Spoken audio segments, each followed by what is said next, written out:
Route 16 Grind, Episode 3. International, baby! The Route 16 Grind is sponsored by C-State Coffee, Warren Industries, Tuffy Security Products, and Route 16 Off-Road.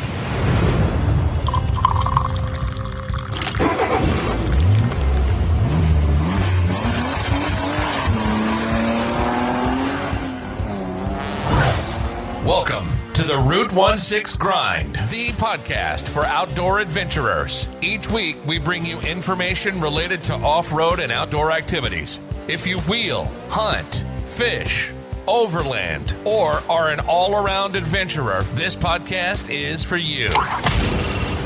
Each week, we pour a cup of C-State coffee and talk about informative topics, the gear, and the training that can help you have a successful outdoor adventure. We have amazing contributors and some great conversation. So, grab your cup and enjoy the show. Here are your hosts, Brian and Chuck. All right, welcome back to the Route 16 Grind. I'm one of your hosts, Brian, from Route 16 Off-Road, and I am joined by Chuck. Hey, Chuck, how's your week been going, man? Good, brother. Busy. We're doing a little bit of a remodel at the office, and it's kind of hectic. We've got 4 people crammed in one room when we're used to having individual offices, and we may kill each other at the end of 6 weeks. Well, don't do that. I need you here. So I've been pretty busy at my work, too. Got some students, been doing some teaching. And, yeah, it gets crazy. Hey, guess what? We totally forgot last week to talk about our international audience.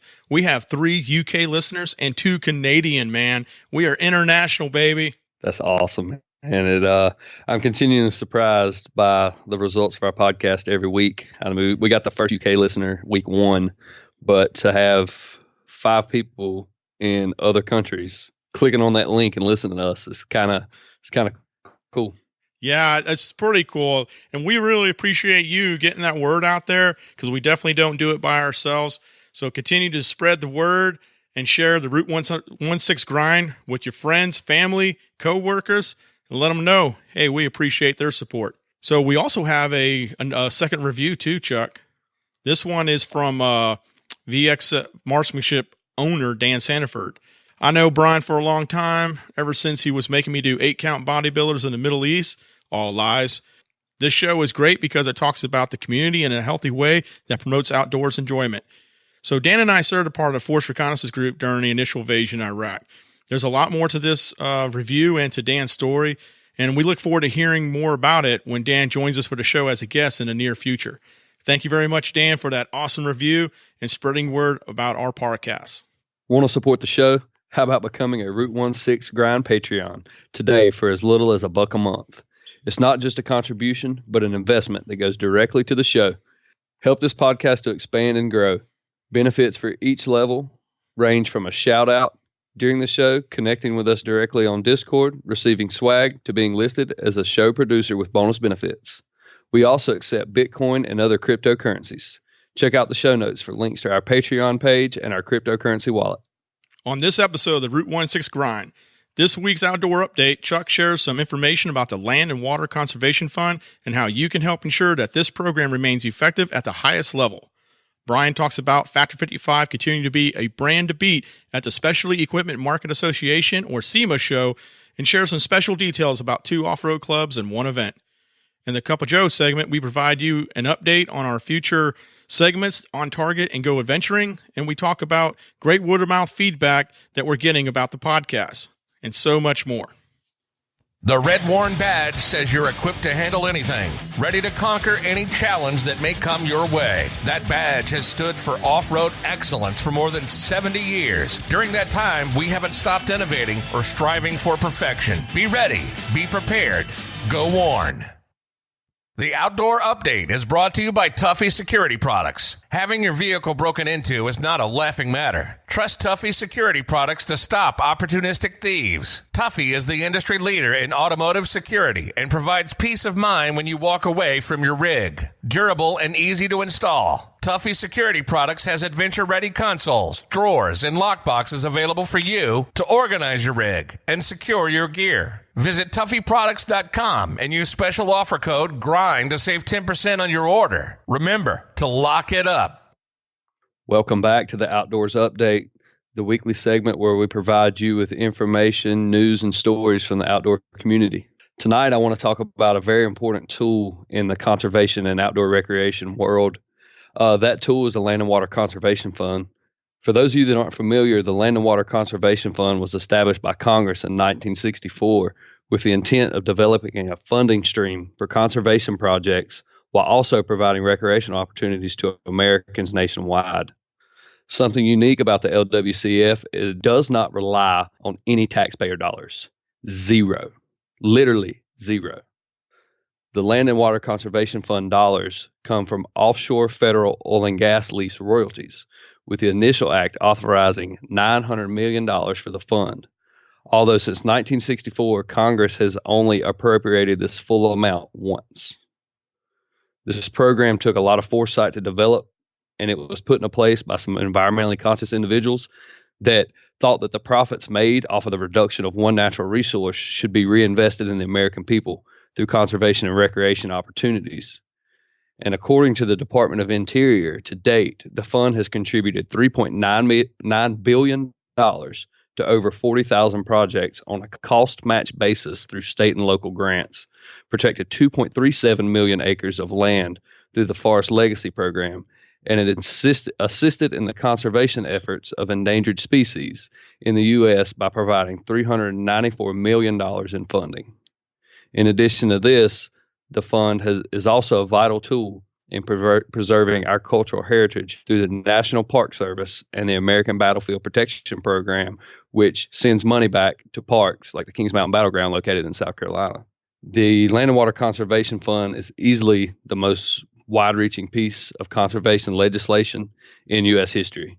I've been involved in conservation for 3 to 4 years now, and I'm still really new to it. But I was aware of what the LWCF was pretty quickly into my involvement in conservation. But I looked at it as a means of protecting wildlife and to fund national forests and national parks and things. The first time I ever saw a piece of LCWF or LWCF signage was at a park in Beaufort, South Carolina. And this park wasn't a quote unquote nature park. It was a city rec park with athletic fields that was funded in part through the state and local grant programs that I'd previously mentioned.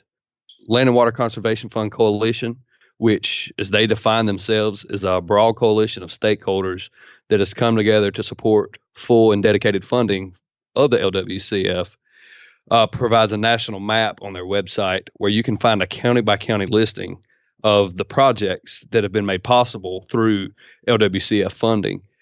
This really puts into perspective how wide-reaching this funding program is and how successful it's been since 1964. To put into the scope of this fund, to put the scope in perspective, I should say, the map indicates that all but 3 counties in North Carolina have had LWCF funded projects, while the Department of Interior contests that every county in the nation has benefited from the Land and Water Conservation Fund. That's every single county. The coalition website is a great resource that I encourage you to go to. If you want to delve deeper into the fund, I do want you to go look deeper into it. I recommend the state-specific fact sheets. It's going to give you a brief rundown of your area, and then go to the map that I mentioned. You're going to be able to check out your county, counties that you've lived in, places you've been, thing you want to check out. And you'll be able to identify how this has impacted your life and some places that you've been. At this point, I'm sure you're wondering, well, where am I going with all this? And I think it's safe to say that by now you realize that there's a very high likelihood that you've reaped the benefits of the actions of the 1964 Congress. And thanks to their actions, plus the actions of our current legislature, the LWCF was permanently reauthorized as part of the big public lands package that was signed into law in March of this year, which was a huge step for the future of the LWCF. Because for the first time in the fund's history, it is here to stay. we the people don't have to worry about the fund having to rely on the vote of our elected officials every few years to remain intact. They stepped up. The program was about to sunset, and they were able to get together and permanently reauthorize it with bipartisan support. And even though that's a step in the right direction, there's another step that needs to be made, and that's to fully fund the program. And right now, there are two bills in the legislature that would do this. One of them, H.R. 3195, passed the House Natural Resources Committee in June. And then there's a companion bill in the Senate, S 1081, that just this past Tuesday, November 19th, was approved by the Senate Energy and Natural Resources Committee. So now with both of these bills making their way through the slog that is the committee approval process, there's hope that the fund will soon no longer be subject to the correct congressional appropriations process, thus in turn ensuring that all $900 million goes towards the conservation and recreation projects that they were originally intended, and the government can stop siphoning the funds away from it and using it for other projects. With full funding, the reaches of the LWCF will continue to grow, and the impacts will be even broader than what they are now. And I can't really imagine that because it's already so impressive how wide-reaching this money has been and what it's provided to folks all across the country. So now for the what can you do part. You can call your representatives, let them know the importance of the LWCF, and its need to be fully funded. At the end of the day, they do work for us. And trust me, I've seen the results. If the phone rings enough about a given issue, they do take notice. I've been involved in other things, other issues to where phone calls and emails to representatives were necessary. And even if you point things out to them through Facebook, Instagram, they do notice and they will make changes, and they can make changes to things pretty drastically. So I do highly encourage you to reach out to them. As far as the LWCF goes, I've barely skimmed the surface on it. I don't want you to just take my word for it, but do some digging. This is a huge program, very wide-reaching. It's very in-depth. There are numerous sub-programs involved within how the LWCF works. I want you to look into it and figure out exactly how it's impacted you. I promise you, you've got a story associated with LWCF. Whether you're an overlander, hunter, angler, hiker, team mom, little league dad, you've probably set foot on a piece of ground that owes its existence to the LWCF. Chuck, I'm officially mind blown. Wow. I have never heard of the LWCF. I learned so much just in that segment, and I definitely am going to dive deeper into this subject and topic, do some research on my own. Amazing stuff here, man. Thank you so much. You're welcome, man. And I don't think you should necessarily feel ashamed that you don't know what it is. I feel like most people genuinely don't. Just like I'm sure there are a lot of things out there that impact my life that I don't know about. I guarantee you there are. This is just a world that I've been running in for the past few years. Like I mentioned when I was discussing it previously, I knew what it was for a little bit, and then when I saw the signage, I was like, "Oh, okay, so this money came from the same thing as Fund and Wildlife Conservation. What's the exact deal with it?" And the more I dug into it, I was like, "Oh, this thing is huge. Like, this is a machine, and it's not taxpayer funded. It's coming from companies that are making money off our natural resources. Nobody wants to pay more taxes, of course. And when you can get these dollars from somewhere, somebody else that's being extractive has to reinvest their money into something. I support it. I mean, it's not government intervention holding up progress or anything. It is, unfortunately, it's necessary, but it's the government holding somebody's feet to the fire to make sure that they're doing the right thing. Yeah, go out here, do these leases, make this money, get rich, but you have to give some back to the people that you're essentially taking these resources from and you're buying these rights from. So I love it. I love the program. Yeah, I like the fact that it's offshore. I got to dive more into it to get probably a more formulated opinion here. Because anytime Congress I love when you brought out the point, hey, we get like over $900 million, but there's only been 1 year since 1964 where all that money has gone where it was supposed to go to. And we deal with that a lot through government programs. The more we remove government hands out of that money, it'll be more appreciated by me. I hate giving them money. You know that. Anyone that knows me knows that. Yep. But definitely you take it where you can get it and start building that point to a little bit more independence, a little bit more liberty. And I like what you said. Call your representative, get involved. You being just a silent, angry person, putting out mean posts on Facebook and all that stuff doesn't help. Another thing you could do is educate. Get smart on the topics. Understand where all these things are coming from, what they benefit. And before you know it, you might find something that you can truly get behind.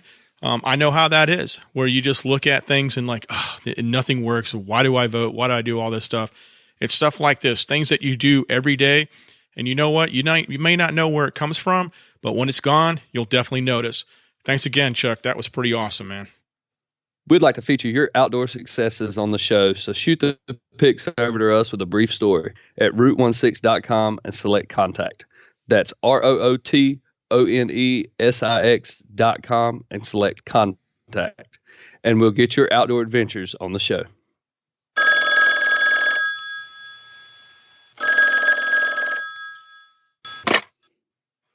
Hey, this is Nikki-G. And I want to say, really like the show. You guys do a great job.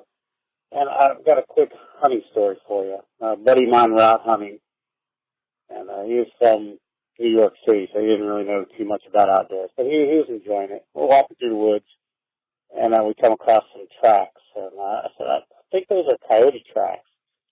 He said, no, he saw them in a book. It's bobcat tracks. I said, no, they're coyote. And he said bobcat. And we argued about it a little bit, and then he bent down to get a closer look at it, and right about then is when the train hit him. All right, guys, I'll catch you later. Have a good one. Bye. Oh, Nikki-G. I think we have a trend here with Nikki-G calling in.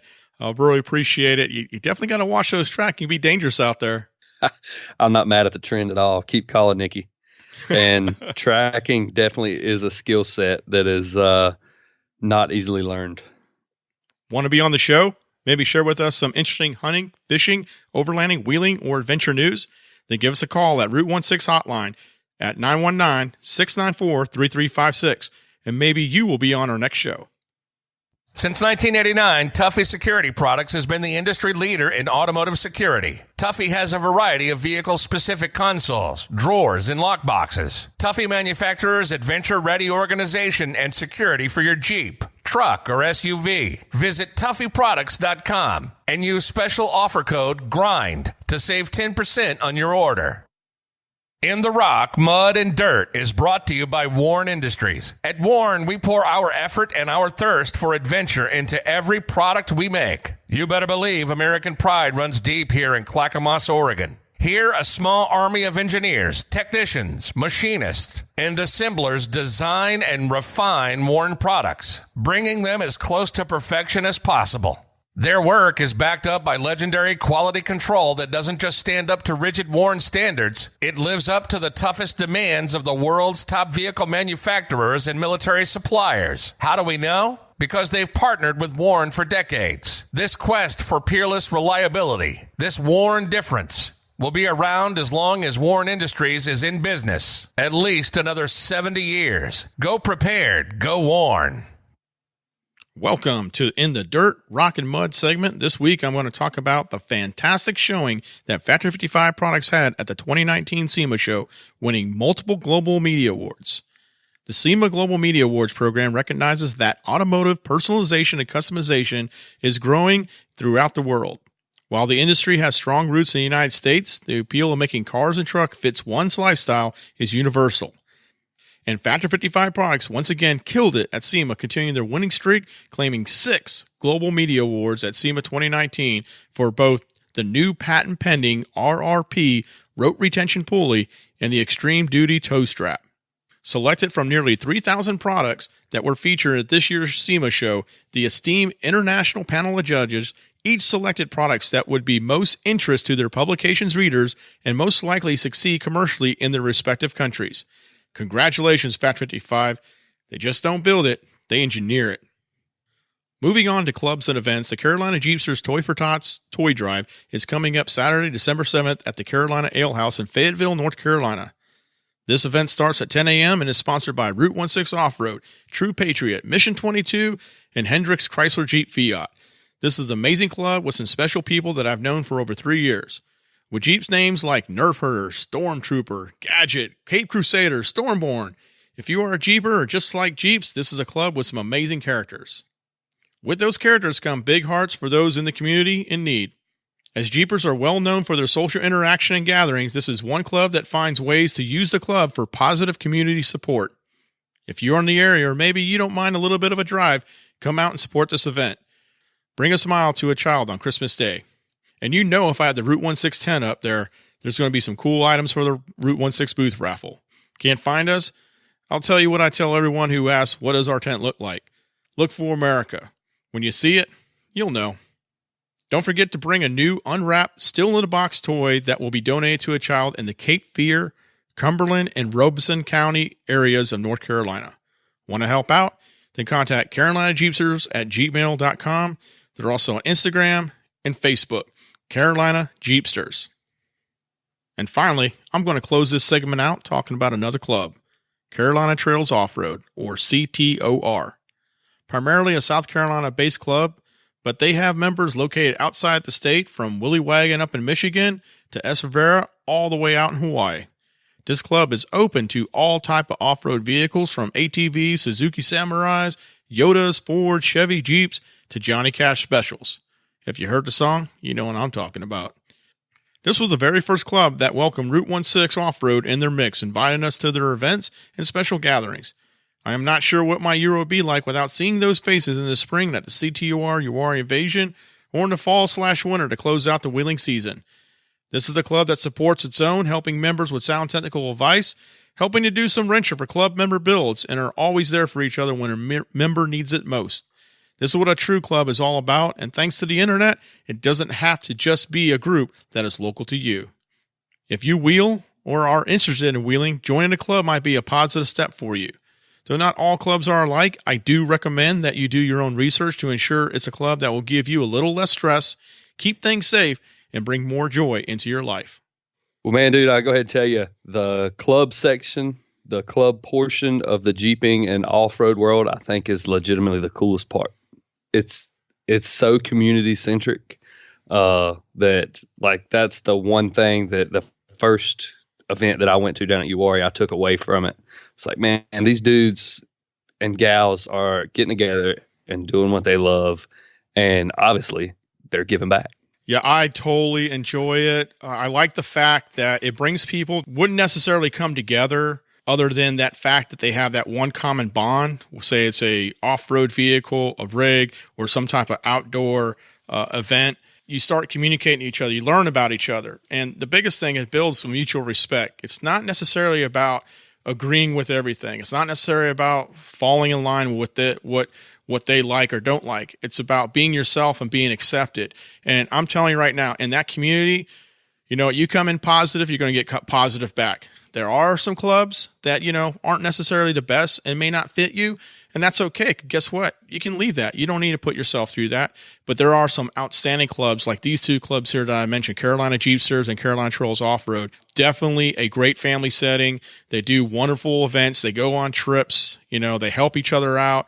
Whether it's not, and it's not just on the trail, it's stuff going on in life, and it's just quite amazing. And Factory 55 going to be digging through those guys' website here in the coming days for sure.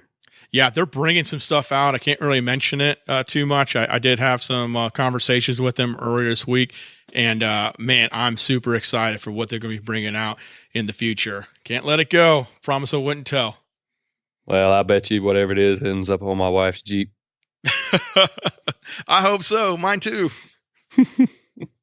Have an idea, or maybe you would like to contribute to one of our segments? Then go to route16.com and select contact, and let us know your idea. That's route16.com, select contact. Go farther, do more, challenge yourself, dig in, winch out. Rediscover the fun of off-roading. All with the confidence that you can do more than ever before because you're backed by reliable Warn products. Led by an exciting wave of new Warn products, the off-road world has never been more energized. Consider the ground-up, redesigned, and never-say-can't attitude of the new Axon and VRX Powersports winches. The most innovative, revolutionary winches on the market. Plus, the expansive line of Warn products for the truck, commercial, utility, industrial, and severe duty markets. You give us your trust, we deliver the performance. Wherever you go, be prepared. Go Warn.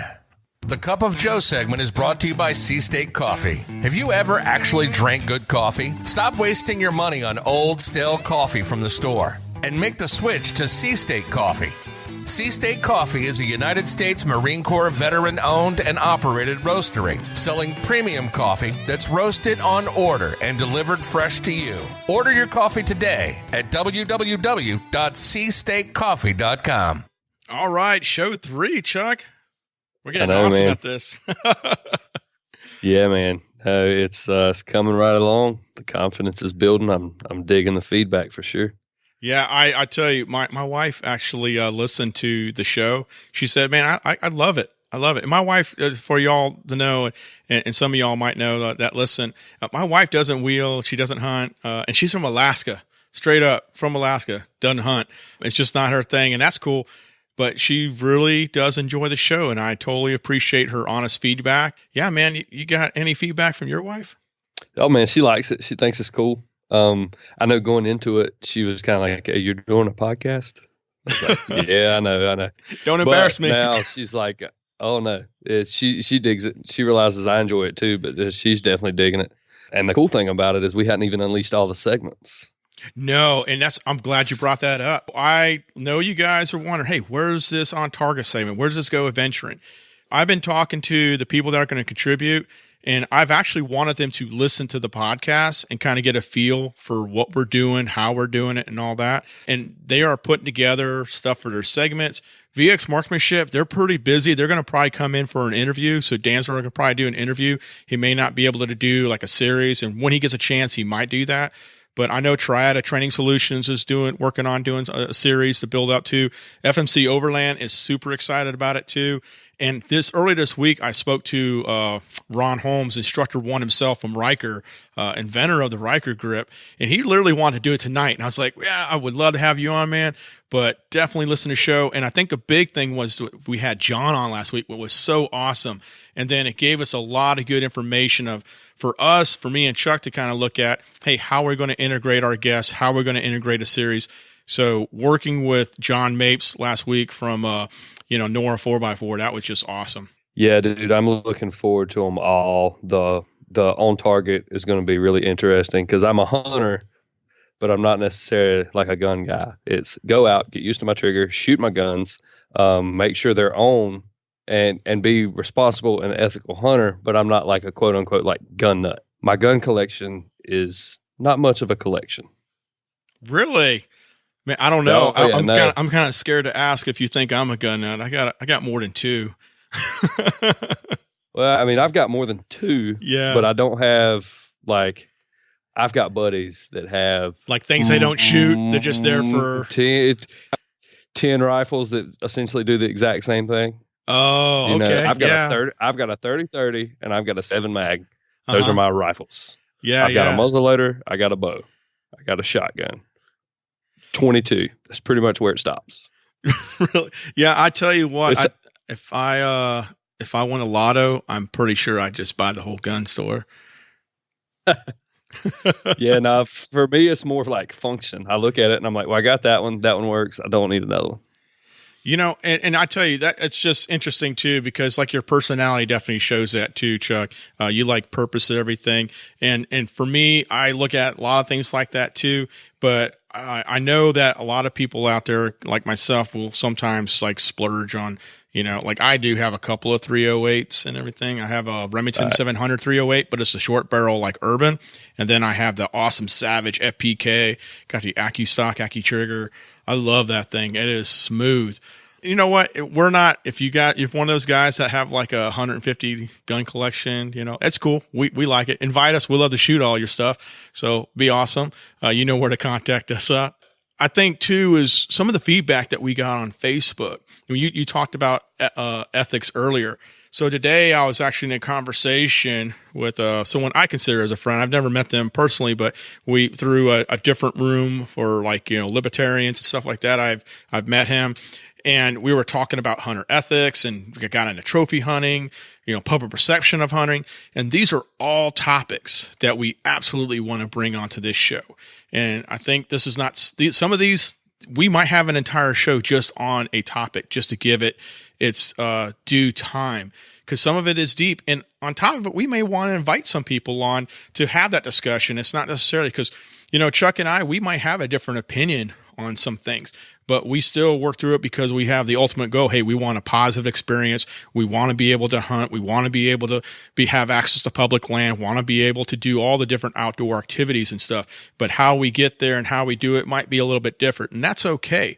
But having that conversation is the most important thing that we can do, because we all learn something, we educate ourselves, and we find out maybe something we never knew about, like what you brought in earlier today about the Land and Water Conservation Fund. That is just amazing, Chuck. I'm still mind blown by that.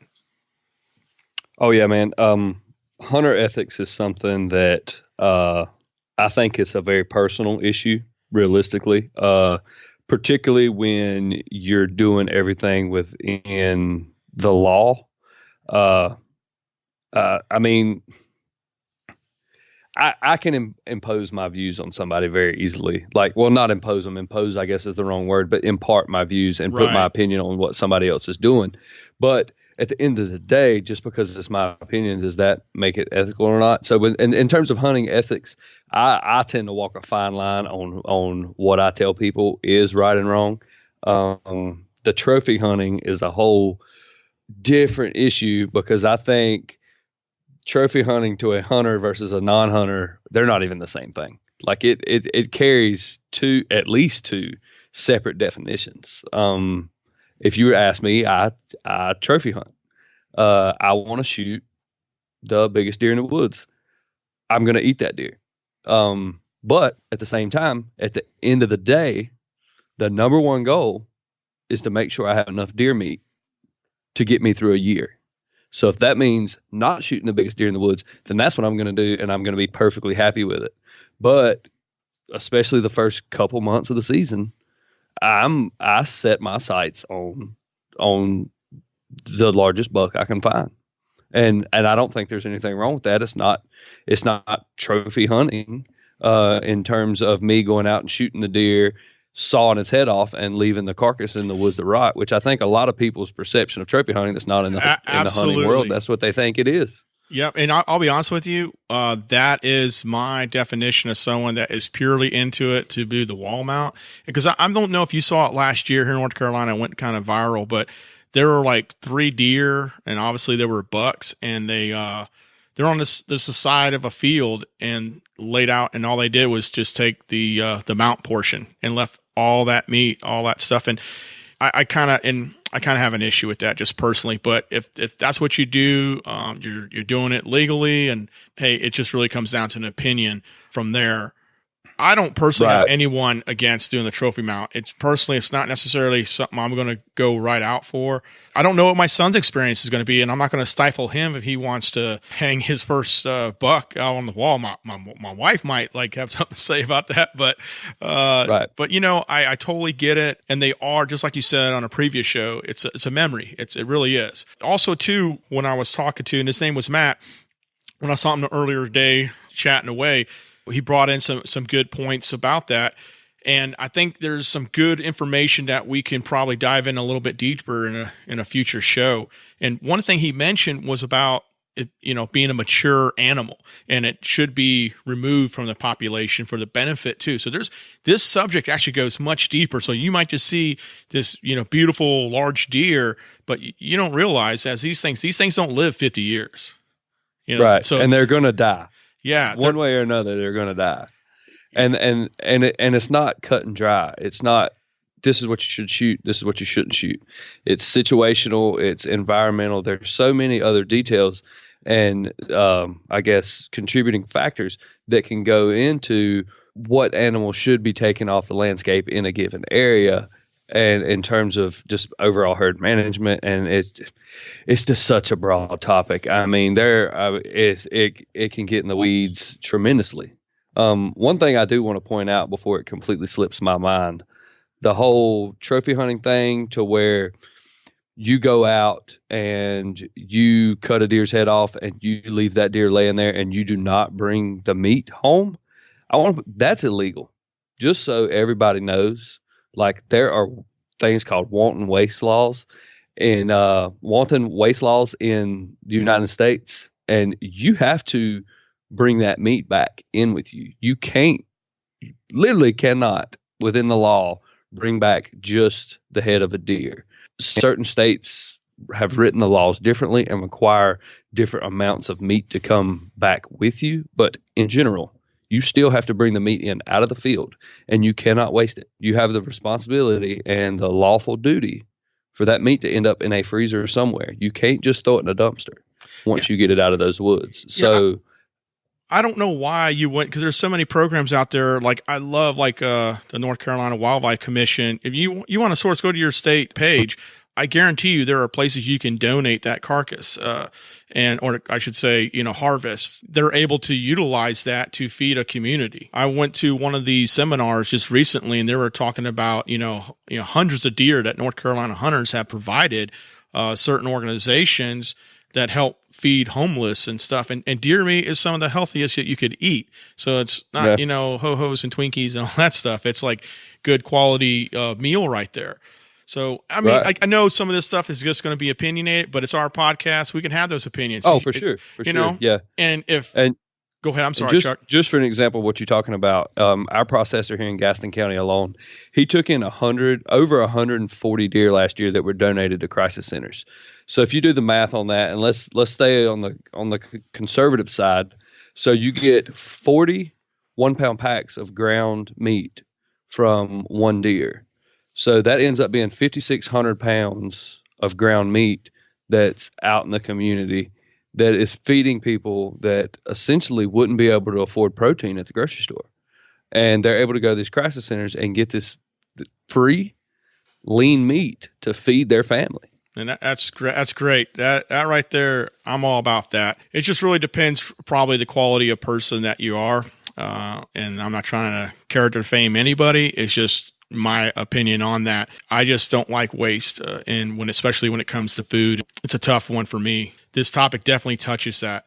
But I tell you what, Chuck, I love you being here, man. I'm so glad. Again, I think it's every show. I'm so glad that we have linked up and we've taken an idea and we're pushing it, because I learn something from you every show, and I definitely know our listeners do. And I appreciate that connection. And Chuck, he's got a big background. He's not just a guy out there hunting, fishing, all that stuff too. He's actually involved. And that's what I like about Chuck. Chuck's a person that, if you hear from him, it's because he's also been involved, and he doesn't know. He's going to find out. He's going to tell you, hey, I'll find that out. And it just, again, man, every time you bring a topic up, I'm mind blown. Definitely would love to dive more into these independently in future podcasts, and love to get the feedback. And I got a couple buddies, particularly one I might reach out to, once we get a little more season, link up with him and talk about it. He's pretty good in the political arena, and I would love to hear his input. And he comes from a spectrum of liberty, free right, and I would love to hear his input to this. What we're trying to put out here is you get out your personal space, feeling a little bit of freedom. But how else does that impart to with the access to certain lands, properties, and how does your hobby or adventures fall in line with certain legislative laws and stuff? So we definitely want to get into that subject a little bit more. Yeah, Chuck, this is great, man. Really appreciate it. Yeah, dude, and I echo the sentiments right back to you, man. Your knowledge in the overlanding community and everything, I think is huge. But just in terms of meeting you in this thing and how we're progressing with this podcast, I think it's going fantastic. If it blows up, it blows up. That's awesome. But if it just keeps the course of what it's doing now, and this is just a weekly conversation between you and I, and just the handful of folks tuning in and listening and getting something out of it, I'm cool with that. I totally appreciate it. I do kind of want to go back before when you mentioned. And this is just in case my wife well, when my wife listens to this, I'll get called out. The whole gun thing, when I was like, yeah, it's more of a function. I don't have a lot of guns. Pretty much with guns is where it stops. I may have 15 tree stands and 6 or 7, 8, 9, 10 different cook sets for backpacking and different stoves and things. I am a gear junkie. I do accumulate stuff, but I just want to kind of like cover myself in case my wife's like, you're a liar. You buy multiple things. It's just, you just happen to hit the one thing that you don't buy a lot of. Yeah. So I'm a big gear guy. I've dabbled in tree stands pretty extensively this fall. So I like tinkering, and I'm not tinkering with guns. So I think that may be a little bit of it, but anyway. Yeah, Chuck don't like the couch, and I would hate to come back here next week and be like, "Hey, Chuck, we got a 1-star review, man. It's from your wife." Yeah. Oh, I know. Yeah, she's not going to do that, but I would get a 1-star review, man. Behind closed doors. She would definitely lay into me. Yeah, I think I remember hearing something about that when we were talking. But you should see my garage, man. Holy cow! Yeah. My wife listens to this podcast. She's like, "Mm-hmm." So, well, y'all, we're going ahead and close the show out right there. I think Chuck and I could probably spend all night talking about all this stuff and not even think about it. Thank you, C-State Coffee, for being an awesome sponsor, because if we were going to stay up all night and talk about it, we definitely have some great coffee to do it with. Thanks again for joining us this week. Make sure to subscribe to the show, maybe even leave us a 5-star review. Come back next week. We're going to have some more information, some great things we're going to share. And you know what? Feel free to hit us up. Maybe you'll be a part of the show too, just like Matt this week. Thanks for listening to the Route 16 Grind.